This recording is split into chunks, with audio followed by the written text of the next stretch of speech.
There is your crew. Core on countdown, stepping into on the right. Walkout and ONC if departure you're just joining on us, schedule. We are T-minus 3 hours and 24 minutes until liftoff of Crew 10. Big waves from Launch Pad 39A Humble here hands. at the Kennedy Space Center in Florida. There and a round is your of crew. applause from all the support staff. All Core right. countdown, stepping into crew walkout and ONC departure. I always think it's neat that they walk into an elevator with a giant poster of themselves Big on the wave. back. Humble hands. How long do we wait And a before the round of doors applause close? You from know, there all they the go. support staff there. It's about 5 minutes. Yeah. Always think Which it's I neat imagine that they get walk down into to the an first elevator floor with a quicker giant than poster that, of but themselves on you the know how it back. is. You got to have timelines and you got to hit those times right on. So How long That's do we right. wait before the doors close? You know, there they go. It's about 5 minutes. Yeah. Which I imagine they get down to the first floor quicker than that, but you know how it is. You got to have timelines and you got to hit those times right on. So That's right. So we await as one astronaut and one cosmonaut will soon walk out of the Neil A. Armstrong Operations and Checkout Building. So you see us now focusing on the doors.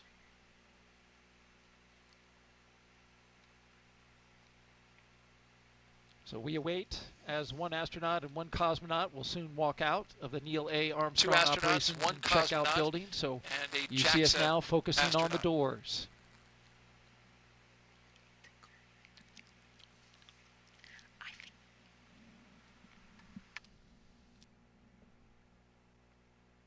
Two astronauts, one cosmonaut, and a JAXA astronaut.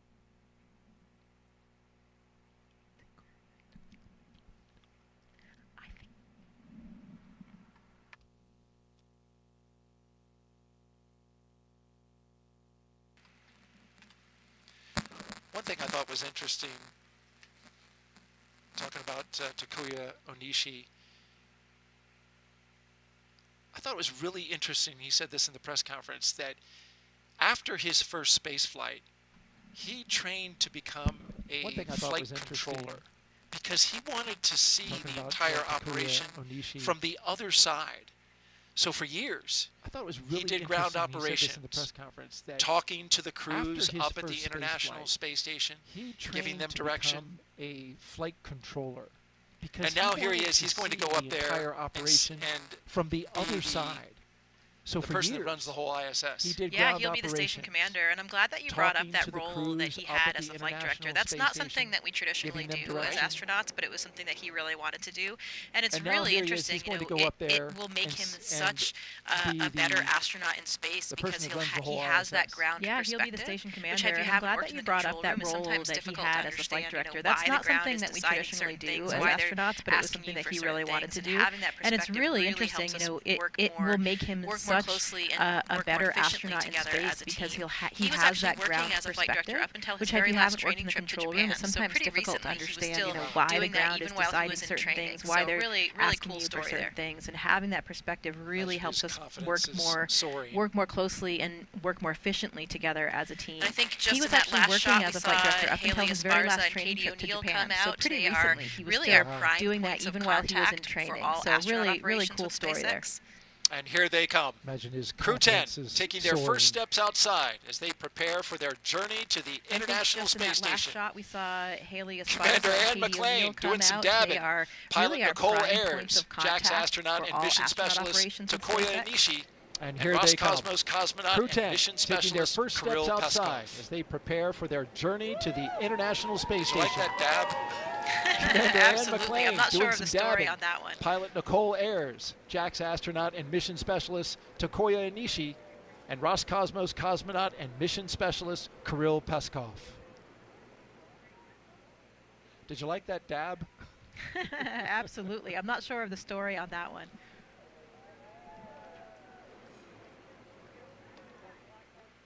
See the astronauts throwing up some heart signs.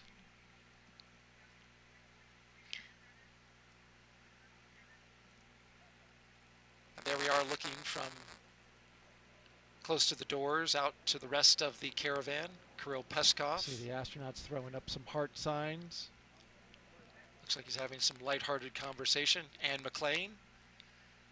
with a pink hat that I know says Crew 10 on it, only because you have one as well. Yeah, the crew made a lot of gear for their loved ones and their guests, and also, you know, just to be for everyone to be sporting before and during the mission. And those are some pretty cool Crew 10 hats that Anne and her crew designed. It says Crew 10 on the front, and on the side there is the Crew 10 patch. Yeah, there's JAXA astronaut, Japanese astronaut, Aki Yoshide, so he's here as a support person for everyone to be sporting before and during the mission. Very experienced. Those are some pretty cool Crew 10 hats that Anne and her crew designed. It says Crew 10 on the front, and on the side there is the Crew 10 patch. Is there standing with There's Joe, JAXA and he astronaut, is currently Japanese serving a astronaut, role Aki as the Hoshide, director of the Flight Operations for Directorate. today. So kind of the boss. He's really the boss above the astronaut office right now. Okay. I see Chell Lindgren off in behind the Tesla there as well. Chell is there standing with Joe, and he is currently serving a role in as the director of the Flight Operations Directorate. Being worn. So kind of the boss. He's really the boss above the astronaut office right now. We'll talk more about how they design their mission patch coming up in a bit, but we want to focus on the live action at this moment. Gull wing doors are up. Some Crew 10 shirts out there as well. But in a few moments, they'll come down along with the windows. We'll talk more about how they design their mission patch the coming crew up in a bit. But we want to focus on the live action at this moment. Before they drive doors off. Are up. But in a few moments, they'll come down along with the windows. And that'll give an opportunity for that Go Crew 10 T-shirt that you saw in that shot just previously. The woman with the pink hat looks similar to, I think, an unofficial team shirt that this crew made, which is kind of funny. Yeah, they also have an unofficial logo, which you can see here sported by my husband, actually. This is a great one, and it's kind of just really shows you the sense of humor of the crew. Anne is certainly not a short woman. She's taller than me. I think she's 5'7", at least, if not 5'8". But her crew is exceptionally tall, if you notice in the suit room and when they were all standing together. So this is kind of their unofficial logo, where they have these 3 giraffes, and then they have Anne, the short little panda. Anne is certainly not a short woman. She's taller than me. I think she's 5'7", not 5'8". That's right. That call sign is something that she had from her rugby days when she played with the Atlanta Harlequins. So this is kind of their unofficial logo, where they have these 3 giraffes in the astronaut office as well, and it's a call sign that really suits her personality. With her call sign, you don't earn a nickname like that unless you can really lay down. That's right. That call sign is something that she had from her rugby days when she played with the Atlanta Harlequins. So we still call her Animal quite frequently in the astronaut office as well, and it's a call sign that really suits her personality. You don't earn a nickname like that unless you can really lay down a hit, I'm guessing, in rugby. You know what I mean? Absolutely. Pilot Nichole Ayers in the 2nd Tesla, and then in the 3rd Tesla are the 2 mission specialists, Kirill Peskov and Takuya Onishi. We have the commander. You see there, NASA security. The pilot, Nichole Ayers, will be leading the way. In the 2nd Tesla, and then in the 3rd Tesla. What a beautiful day for all involved to be outside and watching the crew drive away. I mean, the weather is spectacular. It's perfect. In that last shot there, we saw Anne's mother by the side of the car and getting her last goodbye there, and that was Kelly Curtis, who's escorting for our office. Kelly has had an incredibly personal and close role with so many astronauts and their families, so it's such an important role that she plays for us. In that last shot there, we saw Anne's mother and there are the windows by the side down of the car and getting her last goodbye there, and that was Kelly Curtis, who's escorting for our office. Kelly has had an incredibly personal and close role with so many astronauts and their families, so it's such an important role that she plays for us. And there are the windows down as Anne. And there's the wave goodbye. They are off. On their way to Space Launch Pad 39A. The crew driving away from the Neil A. Armstrong Operations and Checkout Building. This will start the 20-minute drive with a full security escort and there's the across wave NASA's goodbye. Kennedy Space They Center, are off. including on their right way by to the Space vehicle Launch Pad assembly building, which we'll see in 39A. a few minutes. The crew driving away from the Neil A. Armstrong Operations and Checkout Building. This will start the 20-minute drive with a full security escort across NASA's Kennedy Space Center, including right by the vehicle assembly building, which we'll see in a few minutes.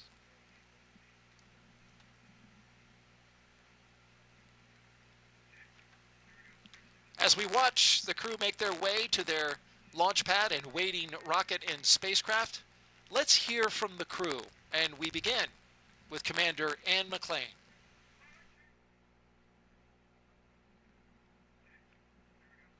As we watch the crew make their way to their launch pad and waiting rocket and spacecraft, let's hear from the crew, and we begin with Commander Anne McClain. When I get asked why we explore, oftentimes I think, what would our society look like if we didn't explore? What would our society look like if we didn't ask what was over the next hill, what was across that ocean, and for us now, what's beyond our planet? My name is Colonel Anne McClain, and I'm the commander of NASA's SpaceX Crew 10 mission to the International Space Station. I was 3 years old when I first told my family that I wanted to become an astronaut, and I'm fortunate that no one of my family told me that it was impossible to do. They all said, that's going to be a lot of work, and they were right.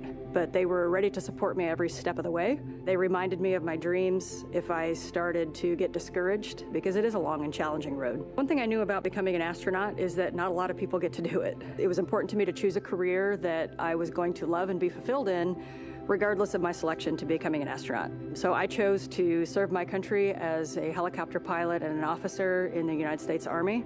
I still am an active duty officer in the Army. It's something that brings me a lot of meaning to be able to serve the American people in that manner. And it's something that I would be doing still every day if I was not fortunate enough to wear this blue suit. This is my second flight to the International Space Station. I think on your first flight, there's a lot of unknowns, right? You don't know how it's going to feel to go to space.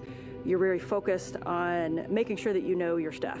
On this flight, as the commander, I'm really focused on building a cohesive crew. So over the last year and a half, I've had the pleasure of working with my crewmates on Crew 10, Tak, Nichole, and Kirill. We've shared a lot of meals together, we've traveled together, we've done some tough sims together, and they are three very special people to me. And now we get to go launch to space and do this incredible mission with our good friends. The International Space Station is a proving ground for a lot of technologies for deep space exploration, but it is also a national orbiting laboratory where the U.S. can work with universities, research labs, other countries to develop things that benefit us on Earth, everywhere from cancer research, Parkinson's research, materials research, and at the same time, we're looking at the things that we're going to use on Mars and future moon missions.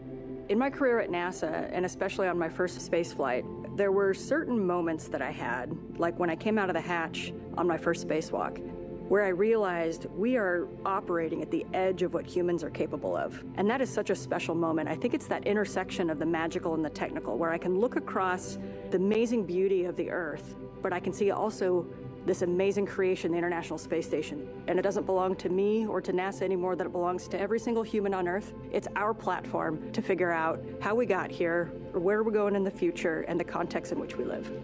Our goal is to be a beacon of hope for all of humankind, so that people can look and say, this is what we can accomplish when we work together.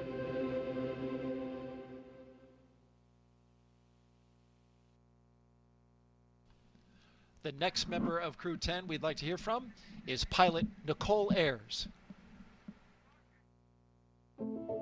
Space exploration is so important for humanity. You know, we learn so much as we get further away from Earth. Every time that we make a further step, we learn something and we learn how to adapt, and that is so important to humanity. We are explorers, each and every single one of us. My name is Major Nichole Vapor Ayers, and I am the pilot on NASA's SpaceX Crew 10 mission to the International Space Station. As a little kid, I always wanted to be an astronaut from the time that I was about knee-high. Growing up in Colorado really inspired me to go explore. I loved exploring in the mountains and learning how to camp and hike and live in a weird and exciting environment. Growing up as a twin is probably my favorite part of growing up. You have this built-in best friend to get in trouble with, to go exploring with. We grew up right there in Colorado Springs. We got to see the Thunderbirds fly over the Air Force Academy every year, which really inspired me to become a pilot in the Air Force.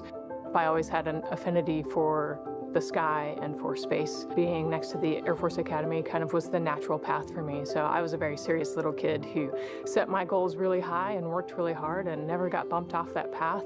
I got my wings in August of 2014, and then I flew F-22s in Alaska, got to do some great flying up there in the mountains.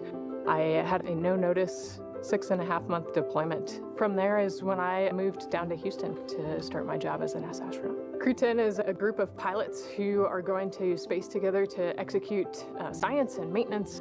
We are about to launch to the International Space Station for a 6-month rotation aboard the orbiting laboratory. We've got a great group of humans who are funny and caring and kind and also wicked smart and capable and efficient. Our major goal is to get to the space station, execute the mission as well as we possibly can, and then come home still funny, kind, and caring about each other. Doing science in space is so important because here on Earth, there's gravity and it's a force that holds things down, and in space we can remove that force. And so we get a glimpse into processes and forces and structures that are too small or too weak and they can't actually flourish here on Earth.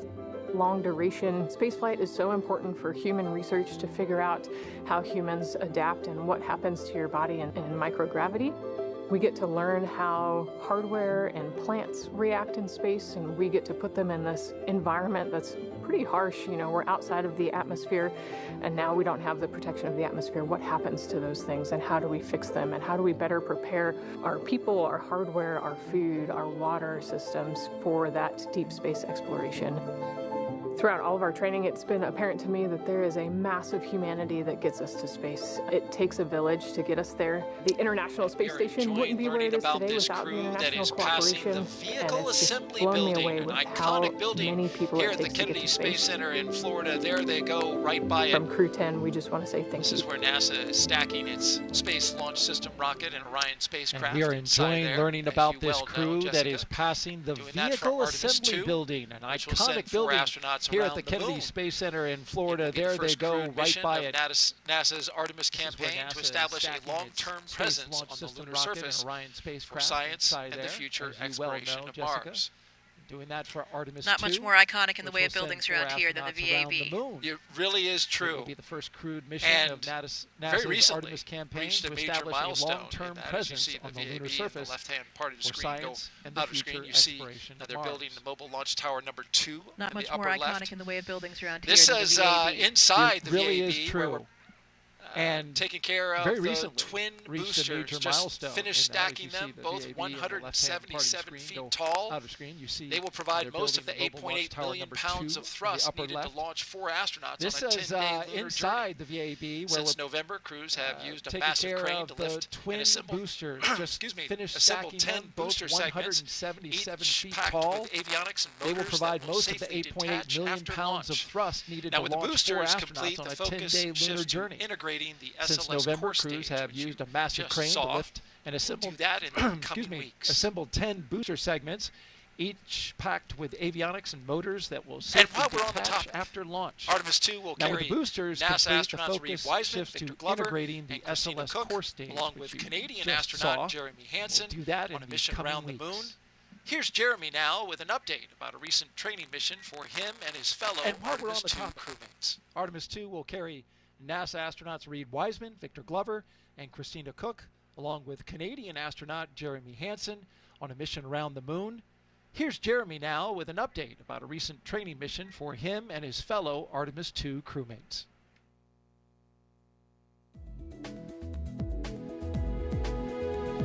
Hey everyone, I'm Canadian Space Agency astronaut Colonel Jeremy Hansen, mission specialist for the Artemis 2 mission.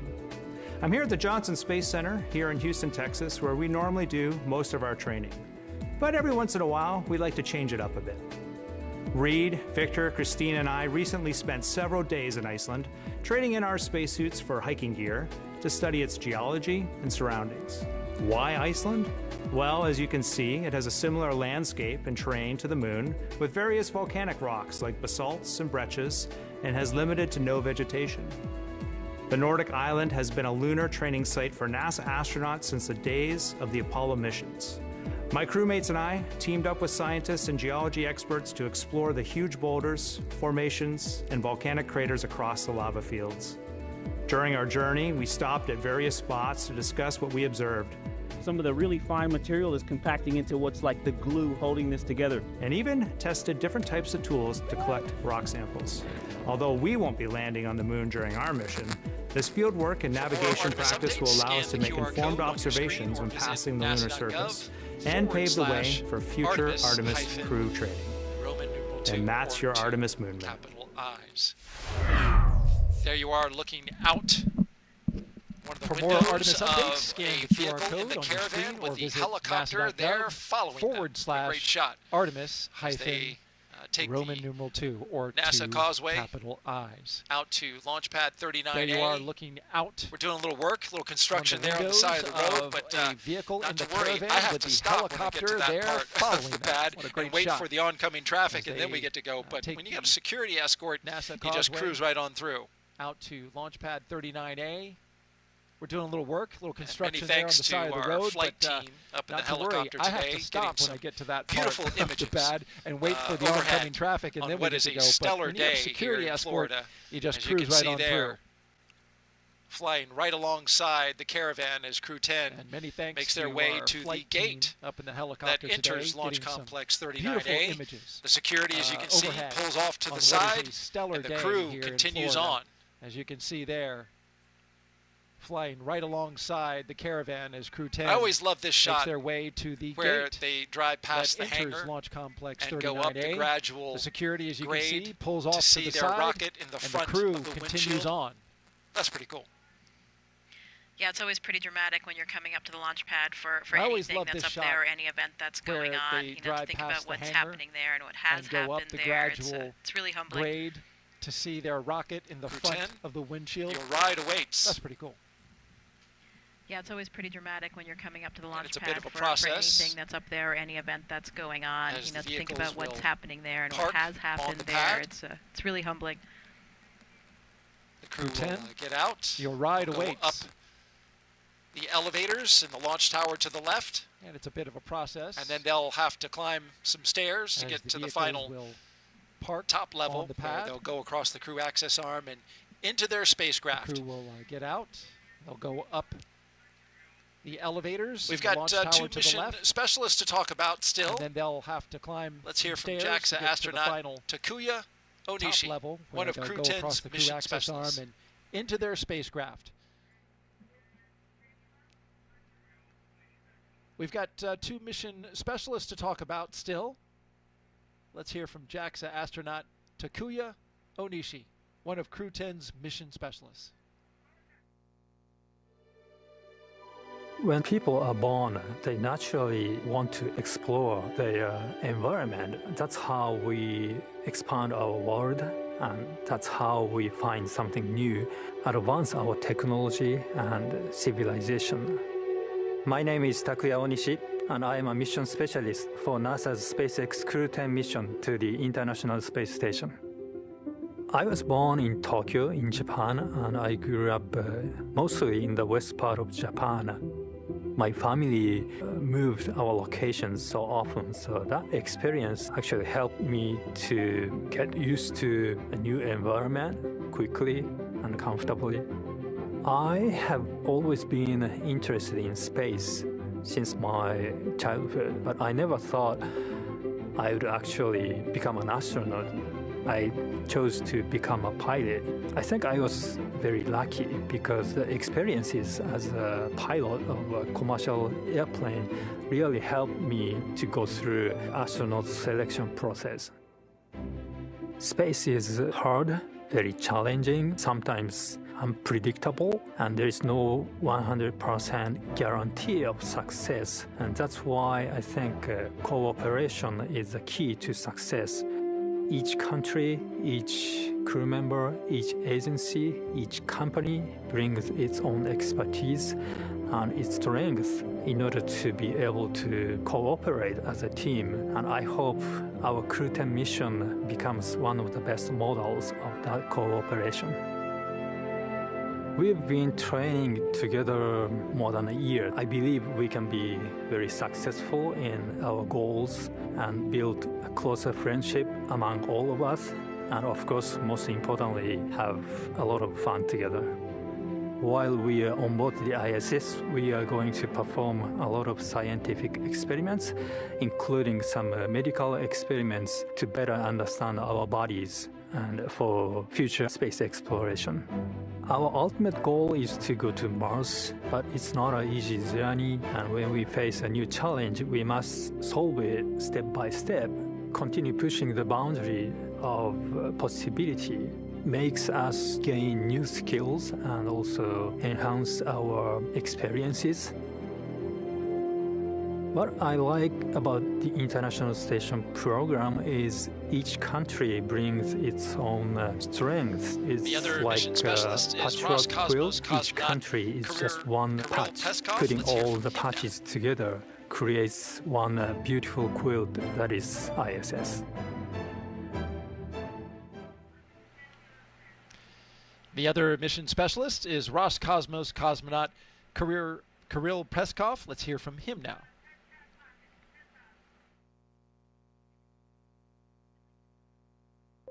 I think that we explore because it's a really deep part of our nature. This is one of my things that makes us humans.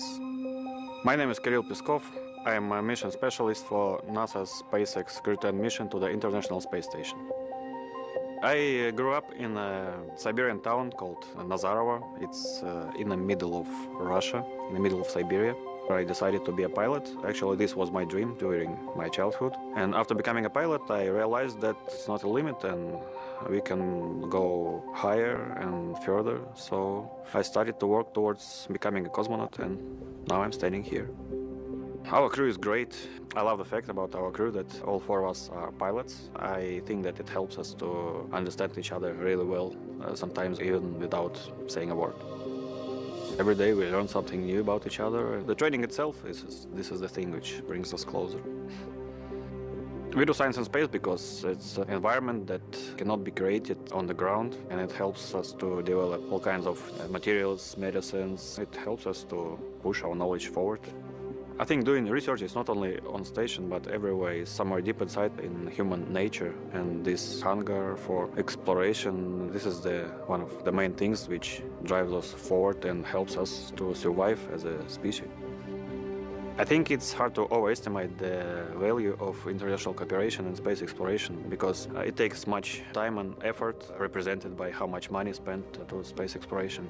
So like more people and more ideas we have, faster the exploration goes and safer and better our life on Earth becomes. I love the space exploration because it's the endless process. When I became a cosmonaut, I was surprised how big this team is. The team who makes these flights possible. It is like thousands and millions of people, and what I would say is to say thank you, not only for aerospace industries, industry agencies, but also for all the people who are involved in creating something and in different kinds of research. I always love this shot when they lean back and try to get their helmets out of the way to really look up and take in how tall that rocket is. And there you see our Because once they get into those elevators, they just ride, lose the context and perspective of that view that they have right now.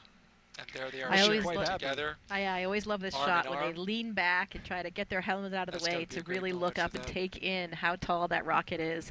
Because once they get into those elevators, they just lose the context and perspective of that view that they have right now. And there they are sharing it together. Yeah, there is a lot going on right now in terms of thinking about all the preparation that's gone into this and these final moments as you're looking at the rocket and getting ready to board that elevator. And I can no doubt be sure that Anne is providing some inspirational leadership words as well. Yeah, there is a lot going on right now in terms of thinking about all the preparation that's gone into this. The other thing I love about that elevator is that button that they're going to push to bring them up to the top. Getting ready to board that elevator, and I can no doubt be sure that Anne is providing some inspirational leadership words as well, because those are the things that she is just natural at. It's a nice The other thing I love about that elevator is that button that they're going to push to bring them up to the top to get onto the rocket is actually labeled space. There's no floor number, it just says space. So hit that space button and you're ready to go. Not only Apollo missions, but also space shuttle missions. They have to climb one more set of stairs to get up to the level that takes them to space. Also kind of funny that when you get out of the elevator, because of the way the Pad 39A was designed initially for those doors open up, not only Apollo missions, but also space shuttle missions. They have to climb one more set of stairs to get up to the level that takes them to space. Pulling again on this theme of the four pilots, there you go. As we see the two mission specialists, also pilots, do their rocket decline.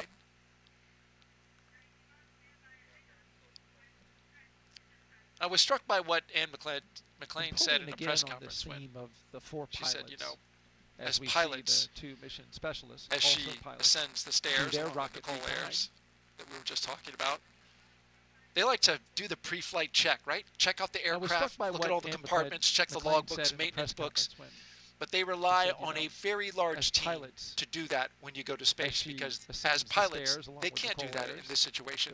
They have to rely on the men and women of NASA and SpaceX to get this equipment ready to go. Yeah, and that's one of the things that for us as astronauts is so important, and it makes these roles that we have on the ground even more meaningful. You know, we talked about Talk's experience as a flight director, we talked about all the various different ground positions that we serve as astronauts, and all of those things are so valuable, mostly because you get to know the people that are working on every system and every aspect of your mission, and we develop this camaraderie and this Talk's trust experience in as those a flight people. director. We talked And about that various is, different I think, ground you know, positions the that we serve as number one thing that puts astronauts. your mind at And ease. all of You know, those people always things ask us are as so astronauts, valuable, are you mostly because you afraid? get to know You know, the what are you people thinking that in are those working moments? on And every really the system and answer every is aspect we're of not your mission. afraid, because And we we develop rely on this this camaraderie incredible and training this that we have trust in in all those of these people people. on the ground. And We that know that is, I safety think, is you know, their the number number one one priority, thing that and puts we your trust mind at them ease. You know, people implicitly. always ask us as Because as you astronauts, mentioned, are we you can't, afraid? we don't have the You know, what are knowledge. you thinking in those moments? And really the answer is we're not afraid, because we rely on this incredible training We don't really that we have have, and you know, all the of these time people or on the the know-how ground. to We know that inspect all these safety is things their number ourselves, one and so priority, we do and we trust 100% them rely on the implicitly. NASA and the Because SpaceX as you mentioned, teams, we don't have the knowledge. Crew's at the right room.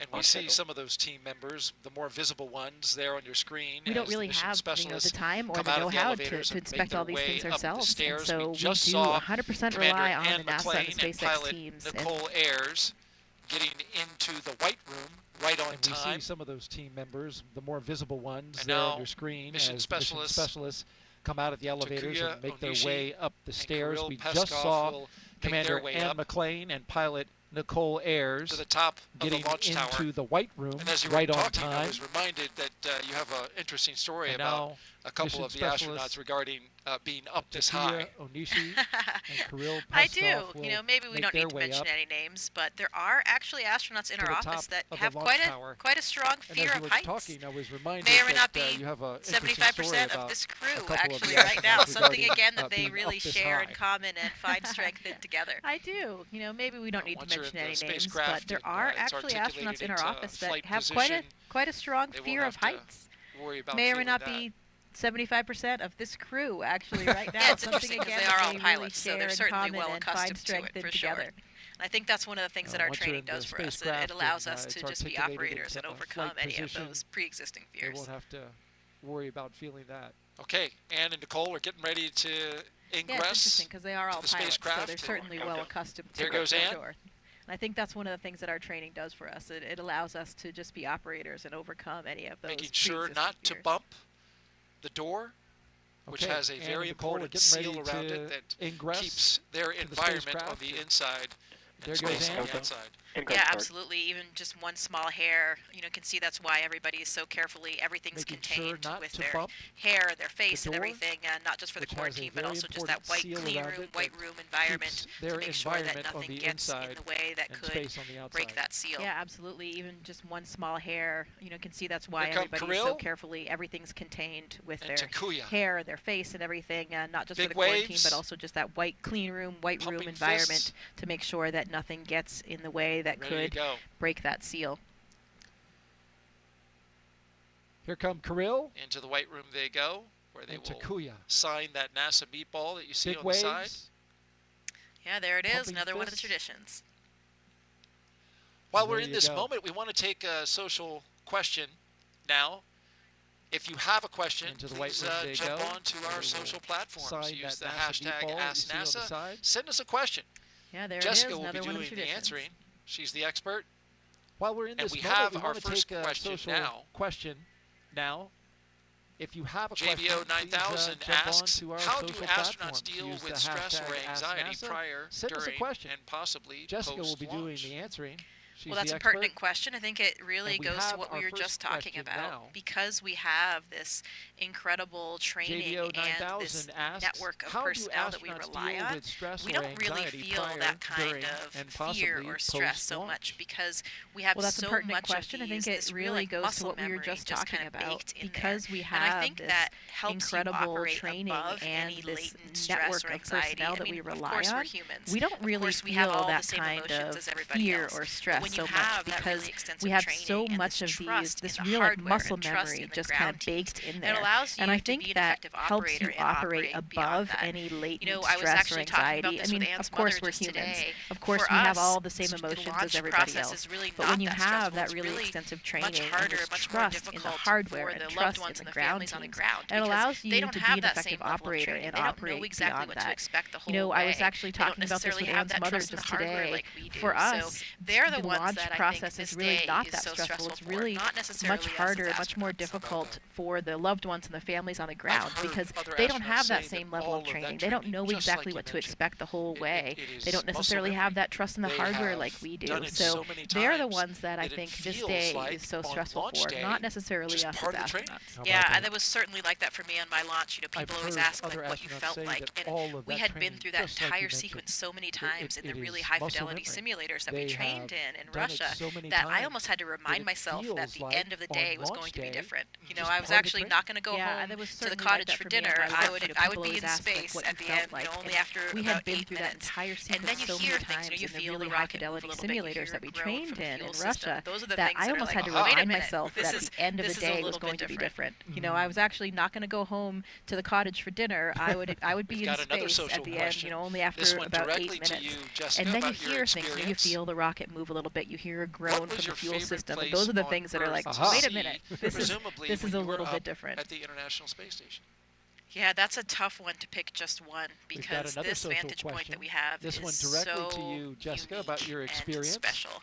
I think some of the things that I wasn't really aware of were, for example, all of the different colors and textures of the dunes.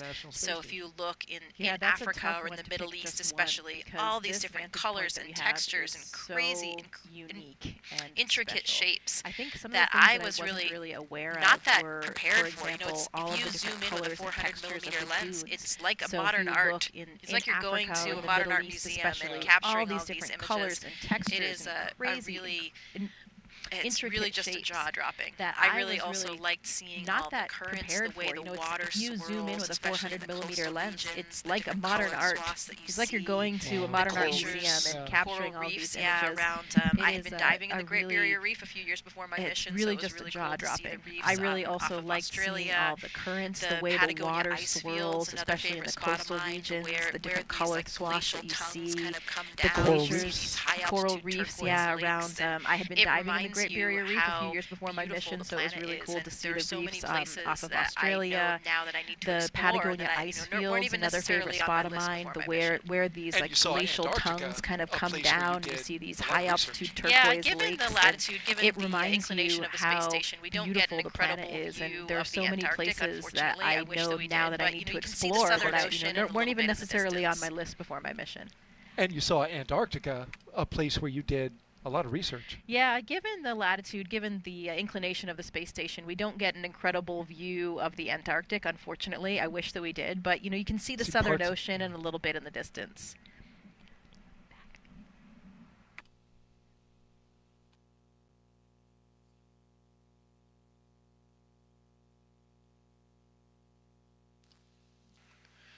Now we've got the crew all in their seats inside Dragon Endurance.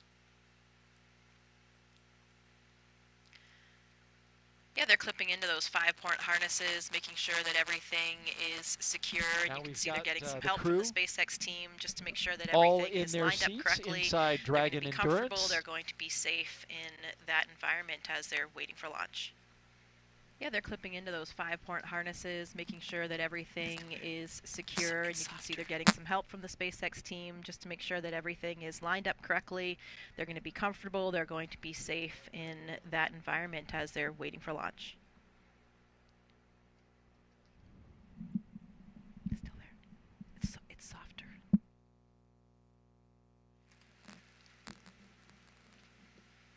right, once the crew gets settled into Dragon, we will start hearing a lot more chatter on the mission loops. That's because the crew will have to participate in different communication checks. We'll also see a test of their suits again, a second test. We saw this in the suit-up room. More chatter on the mission loops. Repressurize the That's suits. Because the crew will have to participate in different communication checks. We'll also see a test of their suits again, a second test. We saw this in the suit-up room, but they will repressurize the suits.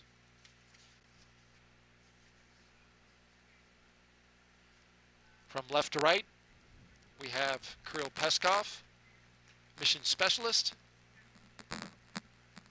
Nichole Ayers, the pilot. To her right, Commander Anne McClain. From left to right. And on the far right, Kirill Peskov, Takuya Onishi, mission specialist. Yeah, and you can see that the SpaceX personnel are passing them some cue cards that they can use, you know, for monitoring the different phases after liftoff, along the ascent corridor, and all the different aspects, all the different stages of the flight profile, so they can really make sure that they have they're monitoring the correct information.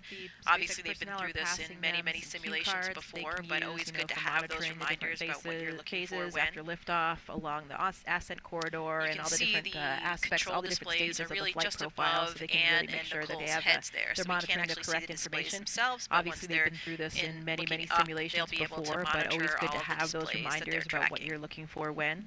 All four seats will articulate You can up see into the launch control position, displays are really just above Anne and Nicole's heads there, so we can't actually see the displays themselves, but once they're looking up, they'll be able to monitor all of the displays that they're tracking. All four seats but will it's time to suit up right now. They held off putting those gloves on until this moment. Mentioned, and then they'll have access to their screens, their heads-up displays.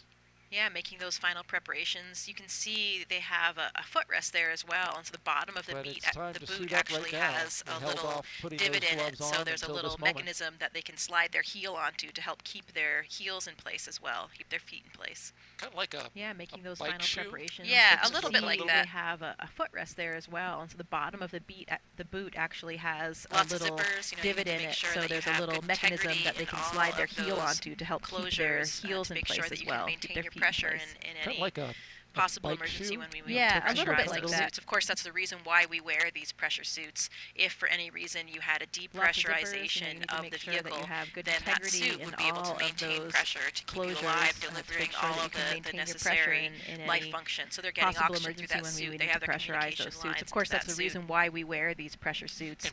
If for any reason you had a depressurization of the vehicle, then that suit would be able to maintain pressure to keep you alive, delivering all of the necessary life function. So they're getting oxygen through that suit. They have their communication lines into that suit. Do a spacewalk.